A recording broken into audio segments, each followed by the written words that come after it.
adopté les mesures individuelles suivantes. Au titre du ministère du Pétrole, Madame Hamza Oussey Tankari Amadou, ingénieure en économie pétrolière, matricule numéro 87 340-X, est nommée directrice générale de l'économie et des investissements pétroliers. Madame Jibo Saadi, juriste, matricule numéro 58 254-F, est nommée directrice de la législation. Monsieur Amadou Alassane Ouazargan, inspecteur central du Trésor, matricule numéro 116 983-P, est nommé directeur des marchés publics et des délégations de services publics.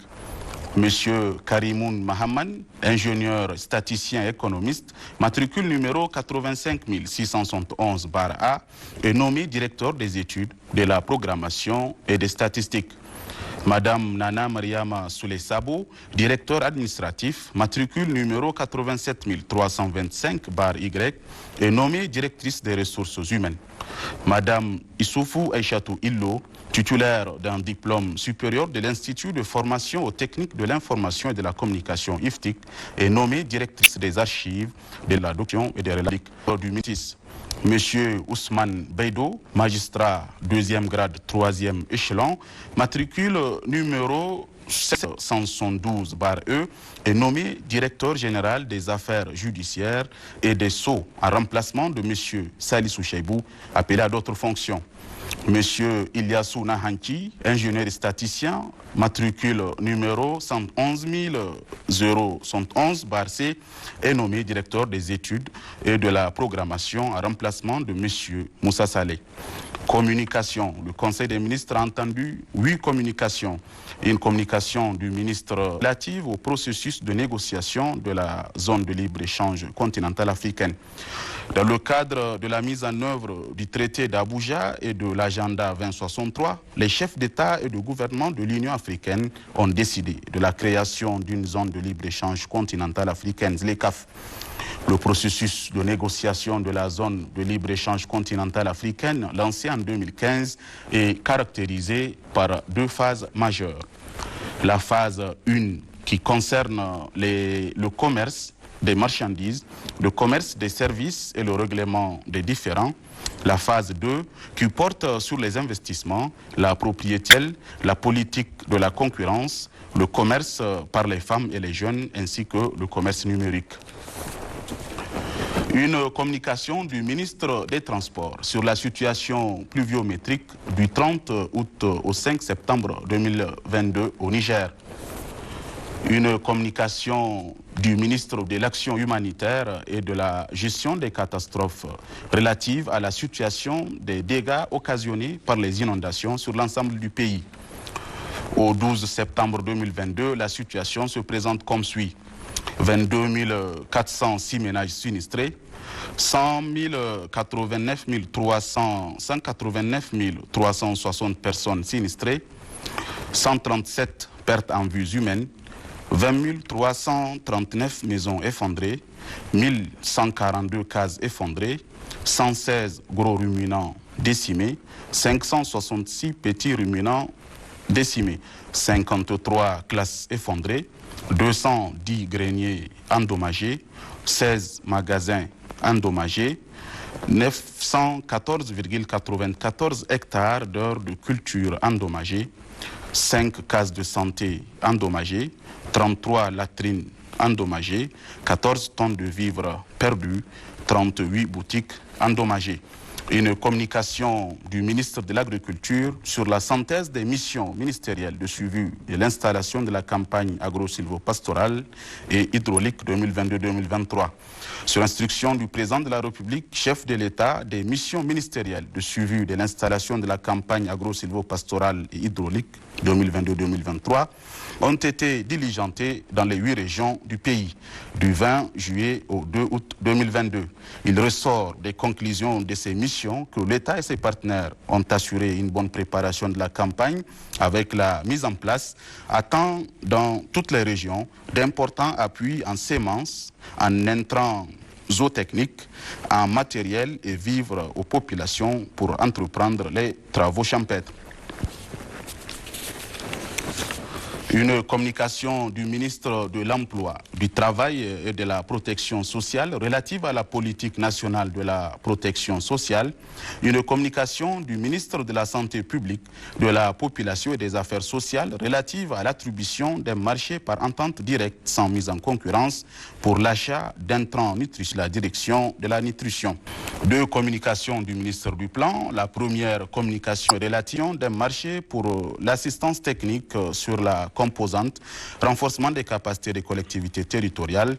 Ce marché d'un montant de 3 993 millions sont 14 393 francs CFA hors taxe, a pour attributeur le groupement IBF Perfodev, Niger Talent Plus, Conseil ALD pour un délai d'exécution de 27 mois. La deuxième communication relative à l'attribution d'un marché pour l'assistance technique sur la mise en œuvre de projets pilotes d'encadrement dans les exploitations minières artisanales et à petite échelle. Ce marché d'un montant d'1,113 milliard de francs CFA hors taxe a pour attributaire le cabinet DEC, ingénieur conseil, pour un délai d'exécution de 24 mois. Ces trois dernières communications sont faites à titre d'information conformément aux dispositions de l'arrêté numéro 0107 PM/ARMP du 1er août 2019 fixant le seuil dans le cadre de la passation des marchés publics qui dispose en son article 13 que tout marché public dont le montant est égal ou supérieur à 500 millions de francs CFA hors taxe sur la valeur ajoutée doit faire l'objet d'une communication en Conseil des ministres de la part du ministre en charge du secteur concerné.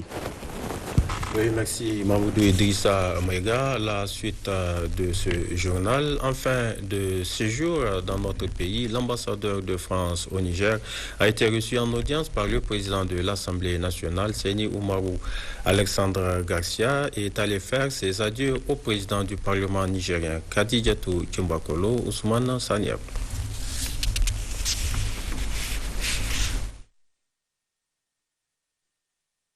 Au sortir de l'entretien avec le président de l'Assemblée nationale, le diplomate français a exprimé sa haute appréciation des relations entre le Niger et la France, en particulier entre les deux parlements. Alexandre Garcia s'est félicité de l'intensité des échanges entre les deux parlements. Je tenais à la fin de ma mission au Niger à le remercier très chaleureusement pour la qualité de nos échanges, pour son accueil. Mais aussi, à travers lui, je tenais à féliciter l'ensemble des parlementaires nigériens pour leur travail, qu'ils soient de la majorité ou de l'opposition. Ils représentent au quotidien la démocratie au Niger et leur travail est absolument remarquable. Et je tenais en cela à rendre hommage au président Seni et à tous les membres du Parlement. Et puis, vous savez que nous avons aussi une coopération très dense entre la France et le Niger dans tous les domaines. Il y a un aspect qui nous tient à cœur, ce sont les échanges parlementaires, les échanges croisés, les visites de parlementaires nigériens en France ou de parlementaires français ici, à Niamey, les rencontres avec leurs homologues. Et c'est quelque chose que nous avons tenu à entretenir tout au long de ces dernières années et que l'ambassade de France, soyez-en assurés, continuera à organiser, à faire vivre. Je crois que c'est très important que les parlementaires des deux pays se rencontrent et échangent. Le diplomate français formule le vœu que les relations entre les deux parlements se renforcent davantage. Le Premier ministre Oumoudou Mamadou a également accordé des audiences cet après-midi. C'est ainsi que le chef du gouvernement s'est successivement entretenu avec la chef de mission de l'Organisation internationale de la migration OIM et l'ambassadeur de France au Niger. Les deux personnalités sont toutes en fin de mission dans notre pays. Nous y reviendrons. Et puis, dans le cadre de la mise en œuvre du projet d'appui à l'amélioration de la santé des femmes et des enfants dans les régions de Dosso, Tawa, Maradi et Zender, l'Organisation mondiale de la santé a procédé cet après-midi à la remise officielle d'une ambulance et du matériel médical acquis sous financement de l'Agence japonaise de coopération internationale JICA. Abdelaziz Issaka, Imran Boubacar, Maïga. Cette cérémonie consacre la remise officielle au ministère de la Santé publique du Niger d'une ambulance ainsi que de matériels médicaux d'une valeur de 34 330 000 francs CFA destinés à la case de santé Afodamata en cours de réhabilitation en CSI de type 1 dans le district sanitaire de Falmey. Ceci entre dans le cadre de la mise en œuvre du projet appui à l'amélioration de la santé des femmes et des enfants dans les régions de Dosso, Tawa, Maradi et Zender dans le contexte de la Covid-19. Un projet conduit par l'Organisation mondiale de la santé, financé par l'Agence japonaise de coopération internationale, JICA. Et ce projet en collaboration avec l'OMS, est très significatif pour la JICA. Pour l'objectif de contribuer à l'amélioration de la santé de la mère et l'enfant dans la région de Dosso, Tawa, Maradi et Zander par le renforcement de la capacité des agents de santé et des relais communautaires et la sensibilisation de la communauté. À travers ce projet, ces partenaires du Niger viennent ainsi apporter leur soutien pour l'amélioration de la santé des femmes et des enfants. L'accès aux services de santé essentiels, surtout les femmes et les enfants et d'autres populations vulnérables, demeure un défi pour le Niger, malgré l'existence de la politique de gratuité des soins pour cette tranche de population. Les données montrent que globalement, près de 2/3 de la population du Niger n'a pas accès aux services de santé essentiels et la santé de la mère et de l'enfant reste une priorité du pays. Le ministre de la Santé publique s'est réjoui de cette initiative qui concourt à appuyer les efforts de l'État dans ce sens. Cet appui va contribuer à améliorer la santé de la population au niveau du district de Falmey. Nous apprécions hautement les efforts consentis par l'OMS et la JICA dans le cadre du renforcement de notre système de santé. Cette acquisition vient à la suite de plusieurs actions menées dans le cadre de ce projet, notamment des activités de renforcement de capacité des agents des 7 districts sanitaires des 4 régions concernées. Restons avec le ministre de la Santé publique. Demain, 15 septembre 2022, débuteront dans tous les centres du Niger les épreuves théoriques et pratiques de l'examen unique de certification en santé session 2022. À cette occasion, le ministre de la Santé publique, de la Population et des Affaires sociales a, à cette veille, officiellement lancé les épreuves à travers ce message que nous résument Mariam Ibrahim Sabi et Habibou Abdoulaye. Ces filières sont en lice pour les épreuves théoriques et pratiques de l'examen unique de certification en santé session 2022 qui se tiendront sur toute l'étendue du territoire national. Cet examen, qui est une traduction de la volonté du gouvernement, est, comme vous le savez, le résultat d'un long processus couronné par la tenue de l'atelier sur l'harmonisation des programmes de formation en juin 2008 à Colombe. Cet atelier marque ainsi la résolution du ministère de la Santé publique à organiser chaque année depuis 2011 un examen unique de certification en santé dans les filières de formation initiale suivantes. Agent de santé de base, licence en soins infirmiers et obstétricaux option infirmier, licence en soins infirmiers et obstétricaux option sage-femme, licence en biologie médicale, licence en santé environnementale, technicien de développement social. Le ministre de la Santé publique, de la Population et des Affaires sociales a saisi l'occasion pour détailler le but recherché à travers l'organisation de cet examen.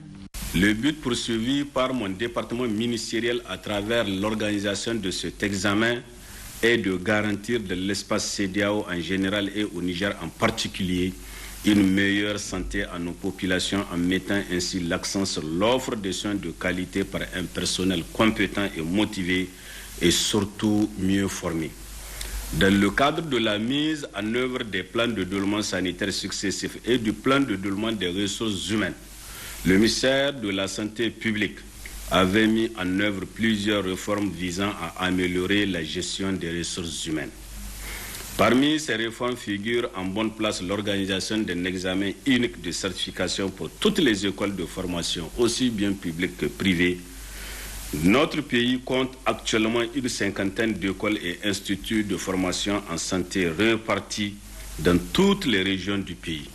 Pour la bonne marche des épreuves, un organe a été donc mis en place. Cet organe est composé d'une commission nationale présidée par le secrétaire général du ministère de la Santé publique et 8 commissions régionales présidées chacune par le directeur régional de la santé publique avec la pleine implication des ministères en charge de l'enseignement technique et professionnel, de l'enseignement supérieur et de la recherche et celui de la promotion de la femme et de la protection de l'enfant, mais également des représentants de certaines institutions de l'État. Comparativement à l'année précédente où l'on notait 4535, cette année, ils sont au nombre de 5290 élèves et étudiants, toutes filières confondues, à compétir. Et puis, comme invité, nous avons ce soir Abdoulaye Sanda Maïga, le directeur général de l'IPSP, l'Institut pratique de santé publique. Bonsoir, monsieur le directeur général. Bonsoir. 2022. Voilà 20 ans que l'IPSP est né. Quel bilan tirez-vous? Merci beaucoup d'abord pour cette invitation sur la télévision nationale. Vous l'avez bien dit, l'IPSP est né en 2002. Aujourd'hui, nous sommes en 2022. En octobre prochain, nous aurons déjà nos 20 ans. Le bilan est globalement satisfaisant parce que nous sommes partis de 298 étudiants avec 4 ou 5 filières. Aujourd'hui, nous sommes à presque 3000 étudiants avec une vingtaine de filières que nous proposons. Nous sommes partis avec une école dont les gens ne croyaient pas au début. Nous sommes aujourd'hui à une école certifiée ISO depuis 2018. Nous sommes aussi reconnus à travers l'international. Nous sommes accrédités par l'État du Niger. Nous allons revenir. Nous allons y revenir, d'accord. Nous sommes installés à 50%, nous couvrons le territoire du Niger. Donc nous pensons que le bilan est globalement satisfaisant. L'examen unique de certification en santé 2022, vous venez de le suivre avec le lancement par le ministre. Comment avez-vous préparé ces examens? Nous sommes fin prêts parce que l'examen, c'est d'ailleurs, comme l'a dit le ministre, c'est demain matin. Et nous souhaitons tout simplement que ça se passe comme les autres années dans de bonnes conditions et que les meilleurs aient leur diplôme. Notre souhait, c'est que les étudiants et les élèves de l'IPSP sortent les meilleurs et qu'il y ait 100% de réussite. Vous avez enregistré l'année passée de bons résultats? De très bons parce que nous avons vu plus de 90% de réussite. Monsieur le DG, l'IPSP a été accrédité par le ministère de l'Enseignement supérieur. De quoi s'agit-il exactement cette accréditation? Mais vous savez, beaucoup de pays africains sont rentrés dans le système de qualité et d'accréditation. Aujourd'hui, quand il s'agit du Niger, même si c'est en retard, je pense que rien n'est tard, il s'agit de se mettre au pas et d'accréditer les offres de formation et même les établissements en tant que tels. Et c'est dans cette étape qu'est rentré le ministère de l'Enseignement supérieur du Niger. Et les premières accréditations ont été données il y a, je pense, une semaine. Et l'IPSP était parmi les 4 premiers établissements accrédités. Ce qui nous réconforte, c'est qu'aujourd'hui, il n'y a plus cette image au niveau de l'État qui pense que les écoles privées ne sont pas bonnes. L'accréditation du ministère de l'Enseignement supérieur vient confirmer qu'il y a des écoles privées au Niger qui font de la qualité. Qui viennent quand même en appui à la formation de l'État. Qui viennent en appui, ça l'État le sait. Mais seulement il y a certaines critiques au niveau du public, au niveau même de la haute sphère de l'État qui nous gère, comme quoi les écoles privées ne sont pas sérieuses, ne sont pas ceci et cela. Mais je pense qu'avec cette accréditation, le ministère lui-même confirme au niveau de l'État et au niveau du public qu'il y a des écoles privées qui tiennent la route et qui respectent les normes internationales de formation et de la qualité. Très bien, monsieur le DG. Voilà. Dans le paysage justement de la promotion professionnelle, quelle place occupe aujourd'hui l'IPSP? Mais je pense que nous occupons l'une des meilleures places parce que, comme je vous l'ai dit, nous sommes d'abord la seule école certifiée ISO au Niger. Je parle d'école. Deuxièmement, nous sommes la seule école doublement certifiée, école de santé, toutes séries, toutes catégories confondues, en Afrique, doublement certifiée ISO. Et je pense que l'IPSP, avec ses 20 ans d'expérience, nous sommes au summum je pense, de la formation professionnelle en santé dans la sous-région. Je ne parle pas du Niger maintenant parce que je pense que la distance elle est bien nette. Ce que nous savons, c'est que l'IPSP est bien placé au niveau africain parmi les écoles de formation en santé publique. Bientôt la rentrée, quel appel avez-vous à lancer aux étudiants et aux parents d'élèves? Mais je peux vous dire que nous avons eu déjà une première rentrée parce que pour nous rentrons déjà le 1er septembre pour les anciens étudiants, c'est-à-dire ceux qui sont en deuxième année et troisième année, nous sommes déjà en classe. C'est les nouveaux qui vont commencer leur cours, leur rentrée officielle le 23 et le test d'entrée c'est pour le 24 déjà. Le 24 septembre et le 3 octobre, nous allons faire la rentrée officielle. L'appel que nous lançons aux étudiants et aux parents d'élèves, c'est de profiter de l'occasion de la commémoration des 20 ans de l'IPSP, des 40% de réduction que nous faisons au niveau des IPSP et au niveau des écoles qui appartiennent au groupe IPSP. Je veux parler du complexe scolaire Bama, du CSP Ilimi de Maradi, du CSP Erevan de Niamey et des Mamars qui existent à Niamey, Agadez et Koni. Et tout ceci, c'est que les parents doivent comprendre que je dois chercher la meilleure école pour la meilleure formation. Il ne s'agit pas de trouver l'école la moins chère. Il ne s'agit pas de trouver l'école de mon parent ou l'école de mon quartier et autres, non. Je pense que quand on doit envoyer un élève, il faut chercher l'école qui a les meilleures distinctions, l'école dont l'État même a confiance. Je pense que c'est ce que doit faire un parent d'élève et même les étudiants. Merci, M. Abdoulaye Sanda Maïga. Je rappelle que vous êtes le directeur général de l'Institut pratique de santé publique IPSP. Restez avec nous pour la suite de ce journal. Je l'annonçais il y a quelques instants, le Premier ministre Oumoudou Mahamadou a accordé des audiences cet après-midi. C'est ainsi que le chef du gouvernement s'est successivement entretenu avec la chef de mission de l'Organisation internationale de la migration OIM et l'ambassadeur de France au Niger. Les deux personnalités sont toutes en fin de mission dans notre pays. Le résumé de ces audiences avec Laoli Moutari Mainassara, Mohamedou Adam. En fin de mission au Niger, la chef de mission de l'Organisation internationale pour les migrations OIM, Barbara Riggs, est venue faire le point des actions faites par son institution au chef du gouvernement, à qui elle a ensuite fait ses au revoir. Je vais quitter le Niger après 3 années. J'ai vraiment apprécié le travail ici au Niger avec les autorités nigériennes au niveau central, Niamey, mais aussi dans le terrain, au niveau d'Agadez et l'autre région. On s'occupe avec les défis au niveau de migration, de déplacement. Donc on a une très bonne collaboration avec tous les partenaires. Le Premier ministre chef du gouvernement Oumoudou Mahamadou a enfin reçu le diplomate français Alexandre Garcia, également en fin de mission au Niger, après plus de 3 années passées à entretenir les relations de coopération entre Paris et Niamey. Alors avec le Premier ministre, nous avons passé en revue bien sûr tous les grands axes de notre coopération, que ce soit le domaine sécuritaire, militaire, mais aussi bien sûr la coopération civile. On a longuement parlé de la question de l'éducation, sur laquelle le Niger est très engagé, et thème sur lequel la France aussi vient renforcer ses efforts en soutien du Niger. On a parlé de la question des entreprises françaises. Et puis au total, j'ai encore une fois exprimé ma plus sincère gratitude au Premier ministre, au gouvernement nigérien pour la qualité de leur accueil. Et puis je leur ai dit que je garderai vraiment un souvenir fort du Niger, dans lequel j'ai été très heureux, très honoré de servir pendant un peu plus de 3 ans. Selon les impressions recueillies auprès des deux personnalités, le Niger est un pays qu'elles ne sont pas prêtes d'oublier, non seulement pour la vitalité de sa démocratie, mais aussi et surtout pour les multiples visites terrain effectuées en vue de rencontrer les populations, cela grâce à la bonne collaboration avec les autorités nigériennes. Cérémonie de réception ce matin à Dosso des fournitures scolaires destinées à la région de Dosso au titre de l'année scolaire 2022-2023. C'est le secrétaire général de la région qui a présidé la cérémonie de réception. Issa Saleh, Abibou Garba.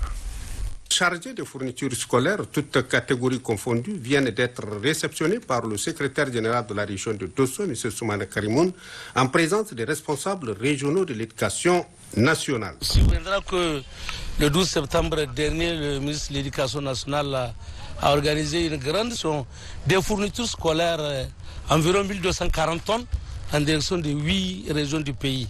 Donc c'est une promesse tenue, parce que la région de Dosso commence a enregistré les premiers camions. Nous avons aujourd'hui, ce matin, 3 camions qui sont arrivés, qui ont déchargé des fournitures scolaires et d'autres camions sont en cours. Donc, cela veut dire que dans quelques jours ou dans presque une semaine, toutes les fournitures scolaires seront là au niveau de la région qui seront... Nous aussi, nous prendrons toutes les dispositions dans les 8 départements que comptent. Ceci dit que vraiment nous remercions et saluons les efforts du gouvernement de la 7e République qui a vraiment tenu ses engagements et des engagements forts aussi exprimés par le président de la République, chef de l'État, son Excellence Mohamed Bazoum. Pour cette première vague, faut-il le préciser, ces camions transportaient 5360 cartons de cahiers, 452 cartons d'ensemble géométrique et 26 cartons de bic bleu et rouge. Le gouverneur de la région de Tillabéri a présidé ce matin une réunion de travail avec les cadres techniques régionaux. Il s'agit pour le gouverneur Yahya Harouna d'une prise de contact avec ses collaborateurs. Salamatou Oumaroumega, Moussanama. À travers cette rencontre, la première du genre depuis sa prise de fonction à la tête de la région de Tillabéri, le 19 août dernier, le nouveau gouverneur Yahya Harouna est allé à la rencontre de ses collaborateurs que sont les cadres de la région pour une synergie d'action afin de relever les défis auxquels la région de Tillabéri est confrontée. Prenant le premier la parole, le secrétaire général du gouvernorat a relevé quelques handicaps qui, a-t-il indiqué, freinent le bon fonctionnement de l'administration au niveau régional. Le défi sécuritaire a fait que plusieurs infrastructures socio-économiques ne sont plus opérationnelles dans la région, notamment les écoles, les centres de santé au niveau de la région de Tillabéri, particulièrement donc de la ville. Les infrastructures n'ont pas suivi la progression en termes d'élargissement, de représentativité des ministères, ce qui du coup nous amène souvent à une représentation de notre structure régionale avec la région de Niamey. Les cadres, la plupart résident à Niamey et ça impacte effectivement sur le début de semaine, particulièrement donc les lundis. Le gouverneur Yahya Harouna, lui, s'est appesanti sur les constats qu'il a eu à relever durant ces 3 semaines passées à la tête de la région de Tillabéri. C'est sur vous que le gouverneur doit s'appuyer pour que la région de Tillabéri soit une région qui travaille, qui progresse et qui se développe. Ce que nous voulons d'ici lundi au plus tard, que chaque direction régionale nous transmette en 2 pages et succinctement présenter son service, que ce soit l'organigramme des activités et les moyens mis à sa disposition. Les constats, malheureusement pour nous, il y a beaucoup d'activités qui ne sont pas cernées au niveau du gouvernorat. On a l'impression que nous travaillons en parallèle et ce n'est pas du tout intéressant pour le fonctionnement ou la règle qui veut que toutes les activités de toutes les directions doivent être coordonnées par le gouverneur. C'est le décret qui le dit.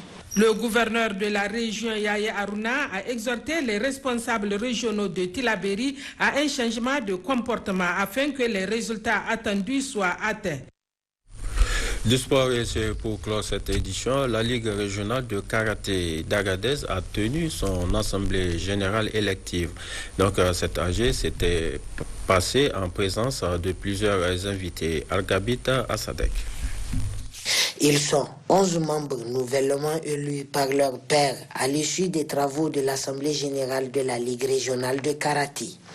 Ces derniers, dont le président est Ibrahim Chefou, auront pour lourde et exaltante mission de redynamiser la discipline du karaté à l'échelle régionale. D'abord, je suis très heureux d'avoir été élu comme secrétaire général du bureau de la Ligue régionale d'Agadez.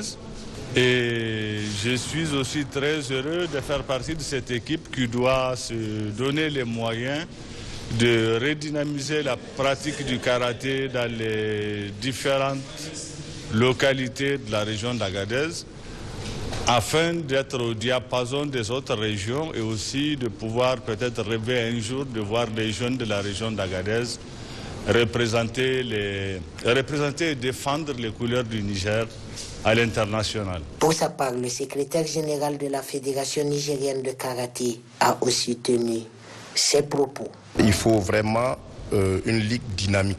Et je pense que cette ligue-là sera à la hauteur de nos attentes. Je vais demander à toute la population, parce que le karaté, en réalité, ce n'est pas un art pour juste les jeunes, c'est aussi pour les anciens. Ça leur permet de se retenir. Nous avons besoin de la participation de tout le monde, surtout les médias, parce que c'est à travers la communication que les gens comprennent c'est que l'art, c'est que le karaté. L'installation des membres de la Ligue régionale de karaté d'Agadez offre des perspectives nouvelles pour la relance, voire booster la pratique du karaté un peu partout dans la région. Surtout que c'est une discipline dans laquelle la région compte faire parler d'elle dans toutes les compétitions à venir. Voilà, c'est sur cette Assemblée générale que se referme ce journal. Mesdames, Messieurs, merci de l'avoir suivi. Excellente suite de programmes en compagnie du programme de Télé Sahel. Au revoir.